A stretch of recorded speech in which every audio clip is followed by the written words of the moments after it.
मैं आज बसिलसिला election campaign NA 127 pastor Anwar Fazal साहब के पास आज हाज़िर हुआ था और इनकी खिदमात को खिराज तहसीन पेश करने के लिए आइज़ैक टीवी के हवाले से जो एक पूरी दुनिया में अमन का पैगाम जाता है और जिस तरीके से इन्होंने हुब्बुल वतनी को फ़रोग़ दिया है, जहाँ जहाँ गए हैं पाकिस्तान का नारा लगाया है और ना सिर्फ क्रिश्चियन कम्युनिटी में बल्कि तमाम कम्युनिटीज़ को, तमाम जो मज़ाहिब के लोग हैं उनको इकट्ठा करने में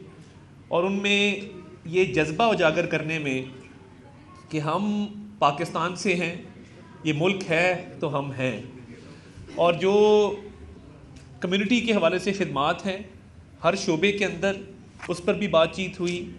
और मैंने अपनी जमात की तरफ से भी इस जज्बे का इजहार किया कि ना सिर्फ तहरीक पाकिस्तान में बल्कि उसके बाद भी जो क्रिश्चियन कम्युनिटी की इस मुल्क के लिए सर्विसेज हैं वो सुनहरी हरूफ से लिखने के काबिल हैं और मुल्क के जो आर्म्ड फोर्सेस के अंदर सर्विसेज दी, जो शहदा हैं हमारी क्रिश्चियन कम्युनिटी के,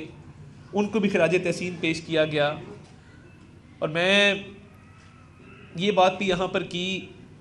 कि हमें अच्छा नहीं लगता कि जब किसी भी कम्युनिटी के लिए माइनॉरिटी का लफ्ज़ इस्तेमाल होता है, उसे आप कहते हैं कि जी ये अक़लियत है। तो मैंने इस ख्वाहिश का भी इजहार किया कि जब भी मौका मिले इस लफ्ज़ को भी चेंज करना चाहिए,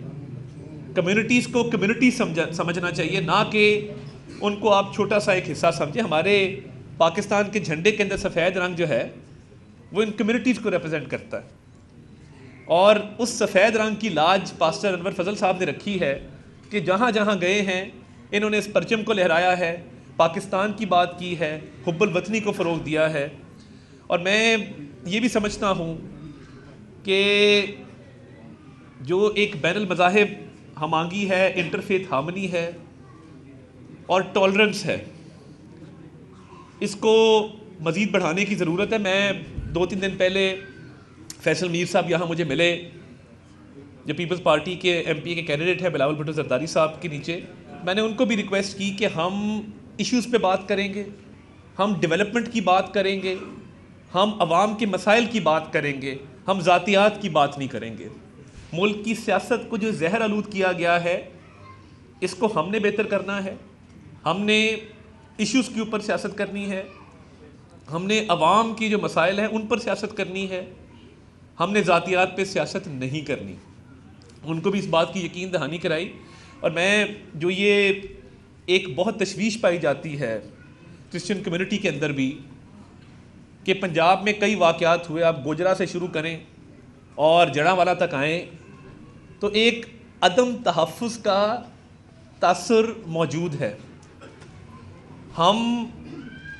इस तासुर को भी ज़ायल करना चाहते हैं कि ये तासुर नहीं होना चाहिए। हम एक दूसरे के मुहाफ़िज़ हैं, हम अमन को फ़रोग़ देंगे, एक दूसरे का साथ देंगे,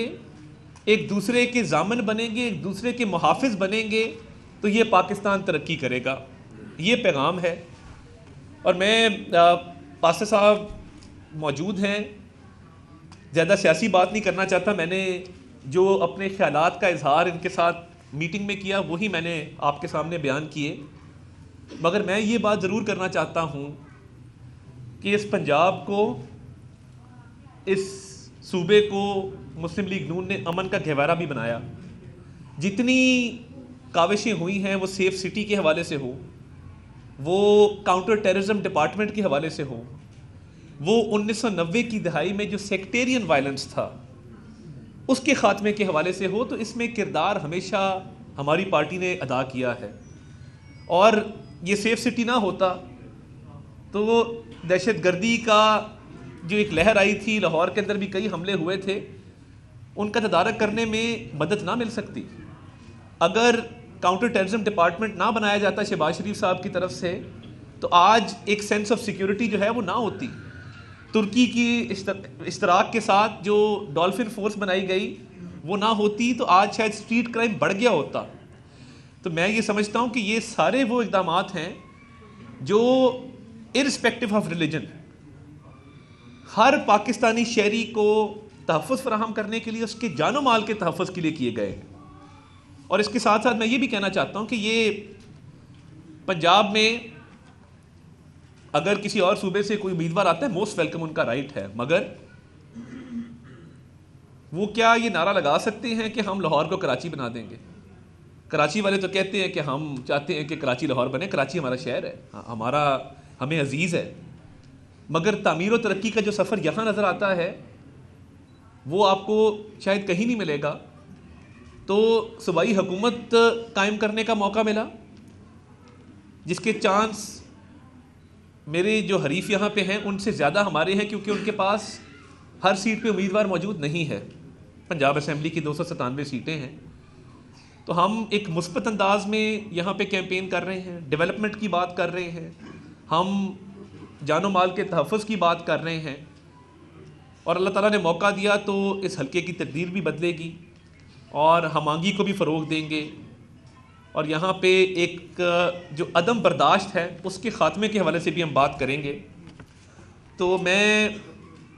जो इन्होंने पास्टर साहब ने मेरे से कम्युनिटी के हवाले से जो बात की है, वो इनके तमाम मुतालबात बड़े जायज़ हैं, बड़ी जायज़ बातें हैं, और जो कुछ रूल्स के अंदर भी तब्दीली रिक्वायर्ड है वो भी इंशाल्लाह ताला हम करेंगे उसको। और मैंने ये तजवीज़ ख़ुद पेश की कि ये माइनॉरिटी का लफ्ज़ जो है ये एक मनफी किस्म का लफ्ज़ है, इसको भी चेंज करने की ज़रूरत है, माइंडसेट को भी चेंज करने की ज़रूरत है, और इस मुल्क की तरक्की के लिए, इस मुल्क के मसाइल को हल करने के लिए हम मिलजुल के आगे बढ़ेंगे और एक अज़म के साथ, एक हौसले के साथ, एक जज्बे के साथ अपने शहरियों का भी तहफ़्फ़ुज़ करेंगे और इसके साथ साथ उनकी ज़िंदगियों को भी आसान बनाएंगे। तो ये मतमा नज़र है, ये नज़रिया है, और इसी के तहत हम इस हल्के में कैंपेन में उतरे हैं, क्योंकि कुछ लोग रहते तो साहिल समंदर पर हैं, मगर उनके शहर में पानी जो है वो वाटर टैंकर माफिया फराहम करता है, तो ये भी सितम ज़रीफ़ी है। तो यहाँ पे तो ज़रूर मसाइल ज़रूर हैं, मैं नहीं कहता कि यहाँ बिल्कुल दूध और शहद की नहरें बहरी, मसाइल हर जगह होते हैं, मगर मसाइल के तदारक के लिए जो हिम्मत के साथ, हौसले के साथ जो कोशिश की गई है, जो काविशें की गई हैं, वो तमीर और तरक्की के कदम कदम पे आपको निशान नज़र आएंगे। आपका बहुत बहुत शुक्रिया जी। कुछ सवाल है तो देखिए, मैं इनके पास हाजिर हुआ था, इन्होंने हमेशा शफ़क़त की है, हमेशा हमारे साथ इनकी हिमायत रही है, तो ये हमारे लिए दुआगो हैं, और दुआगो होना ही हमारे लिए बहुत है।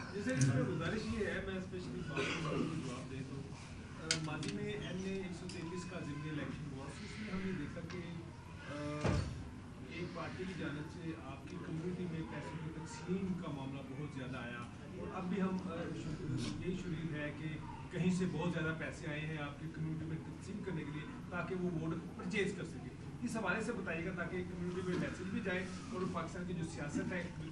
इस हल्के में, क्योंकि ये बड़ा इलेक्शन है, इसमें बिलावल भुट्टो जरदारी जो है वो मद्दे मुकाबल है, तो वो एक्सप्लॉइट ना हो आपकी कम्युनिटी इस पर। मैं इसके बारे में यही कहना चाहूँगा कि जो ये तासर है ये गलत है। मैंने अता भाई को भी बताया है कि जो ये तासर दिया जाता है पैसों के रेफरेंस से, कि मिनॉरिटी को पैसे दे के उनके वोट खरीद लिए जाते हैं, उसका सबब मैंने यही कहा कि ता भाई को पता है कि कुछ प्रीवियस यहाँ पर प्रॉब्लम थी इस इलाके में भी, वो कि मिनॉरिटी के कुछ हमारे नुमाइंदे जो थे उनसे कुछ लोग खफा थे, जिसकी वजह से ये ऐसे हुआ। लेकिन अब मैं ईमान रखता हूँ कि खुदा के फजल से ये तासर जो है ये नहीं होगा, और खुदा के फजल से आप देखेंगे कि हमारी दुआएं भी ता भाई के साथ है, और इसी तरह तमाम मसीह भी नून लीग से प्यार करते हैं, और मैं समझता हूँ कि उसका रिज़ल्ट आप खुदा के फजल से ज़रूर देखेंगे।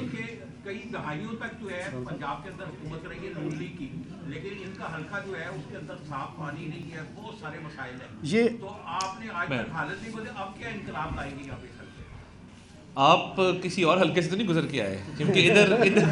इधर तो मेट्रो बस भी गुजर रही है मेन रोड से, इधर शंघाई फ्लाईओवर भी बना हुआ है, इधर लाहौर ब्रिज की भी 3 दफ़ा एक्सटेंशन कर दी गई है, इधर लाहौर जनरल हॉस्पिटल के अंदर Pakistan institute of neuro sciences भी कायम किया गया है। इस हल्के के अंदर वाटर ड्रेनेज जो है वो बहुत सारे इलाकों में बिछा दिया गया है। इस हल्के को अगर आप ओवरऑल इसकी डेवलपमेंट को देखें तो मेरा ख्याल है कि ये बहुत ही तरक्की याफ्ता हलकों में इसका शुमार होता है। मैंने जैसे कहा मसाइल ज़रूर हैं, मगर आप अगर इसको कंपेयर करें बाकी हलकों के साथ या किसी और सूबे का कोई हलका उठा लें तो मेरा ख्याल है ये हलका बेहतरीन हलकों में से है। हमारी माएँ बहनें बुज़ुर्ग जब चिंकियों पे बैठ के गोडे गोडे पानी के अंदर सफ़र करते थे और आज उनको यहाँ पे मेट्रो बस की सहूलत मैसर है, जो यूनिवर्सिटीज़ कॉलेजेस बने हैं, जो यूनिवर्सिटी यहाँ पे यूनिवर्सिटी ऑफ एजुकेशन यहाँ पे है, यूनिवर्सिटी ऑफ हेल्थ साइंसेज यहाँ पे है इसी हलके के अंदर, तो लोग इज़्ज़तदार सवारी में सफ़र करते हैं और या नर्सेज डॉक्टर्स भी इवन ये मेट्रो बस पे सवार होकर यहाँ पे जनरल हॉस्पिटल जाते हैं। तो ये तमाम जो चीज़ें हैं, ये शंघाई फ्लाईओवर का इतना मसला था, आपको मैं बताऊं कि इस रोड के ऊपर, फिरोजपुर रोड के ऊपर मेन चोकिंग पॉइंट था, पहले लाहौर ब्रिज और फिर आप आगे जाएं तो ये आपका ये जनरल हॉस्पिटल वाला जो एरिया है, वहाँ पे ये शंघाई वाला आइडिया कौन लेके आया कि लोगों की एम्बुलेंस के अंदर डेथ हो जाती थी, अस्पताल पहुँच नहीं सकते थे ये ट्रैफिक की कंजेशन की वजह से। तो आज जो मसाइल हल हुए हैं और इस हलके के अंदर आप देखेंगे तो एक आपको तरक्की की रेल पेल नज़र आएगी। तो ये मुस्लिम लीग नून ने ही किया है और आइंदा भी, मैं बड़ा इनकलाबी सा आदमी हूँ तो मैं दावे इतने नहीं करूँगा, अगर यहाँ से मौका मिला तो ये मैं इसको मिसाली हलका ज़रूर बनाऊँगा, क्योंकि मैं हर बड़े चैलेंज में समझता हूँ कि मुझे उतारा जाता है, ये भी बड़ा चैलेंज है तो इस पर भी पूरे उतरेंगे।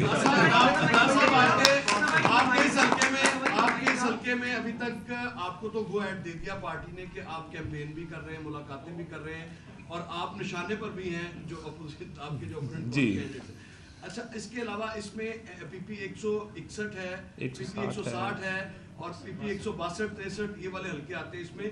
उसमें अभी तक कैंडिडेट्स का फाइनल ना होना, आप नहीं समझते कि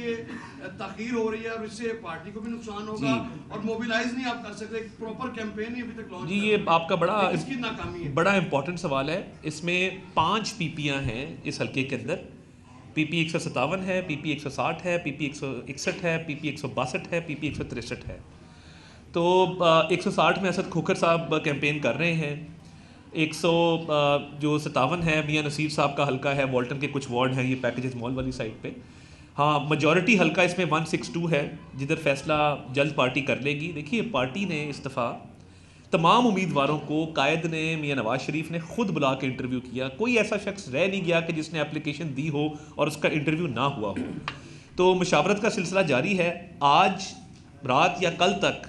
पार्टी उम्मीदवारों की हतमी फ़हरिस्तें अवेज़ा भी कर देगी, मीडिया को भी रिलीज़ कर देगी और उम्मीदवारों के नाम सामने आ जाएंगे। पार्टी जो भी करेगी बेहतर फ़ैसला करेगी। मैं ज़रा जल्दबाज भी हूँ तो मैं जल्दी कैंपेन में उतर आया हूँ। तो एमपी आदमी के साथ तहम्मुल मिजाज एमपीएस होने चाहिए, तो तहम्मुल वाले लोग लेके आएंगे जिनका तहम्मुल के साथ ऐलान